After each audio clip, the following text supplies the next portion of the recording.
ఆంధ్రలో 3-way division లేదా?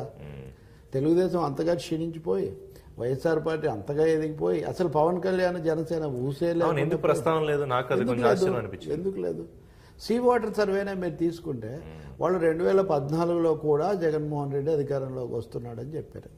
2018లో తెలంగాణలో మహాకూటమి అధికారంలోకి వస్తుందని చెప్పారు. పాత విషయాలని వదిలేయండి, చాలా తాజాగా జరిగిన 2 ఎన్నికల్లో కూడా వాళ్ళ సర్వేలు ఘోరంగా విఫలమైనవి. అందుకని దీన్ని తీవ్రంగా ఒక తీవ్రమైన రాజకీయ ఘర్షణ ఉంది. వైఎస్ఆర్ పార్టీ తన పునాది కొంత నిలబెట్టుకొని ఉండొచ్చు. జగన్మోహన్ రెడ్డి చేసిన ప్రయత్నం అంతా పునాదిని కాపాడుకోవడం, చెదిరిపోకుండా ఉండటం, పార్టీని కొంచెం కన్సాలిడేట్ చేసుకోవడం తప్ప ఓటర్లు మొత్తం తిరిగిపోయారు అనుకోవటం.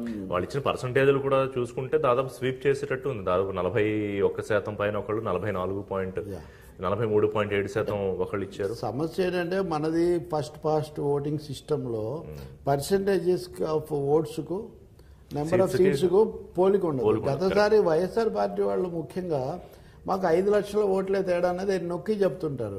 మరి సీట్లు ఎందుకు 40 తేడా వచ్చాయి, 30 దాకా తేడా వచ్చాయి అంటే అదే మన ఓటింగ్ సిస్టంలో ఉన్నది. ఈ 5 లక్షలు కనుక ఒక 50 నియోజకవర్గాల్లో ఉంటే వాళ్ళు గెలిచే అవకాశం చాలా ఎక్కువగా ఉంటుంది. అందుకని ఈ సర్వేల ఆధారంగా మూడోది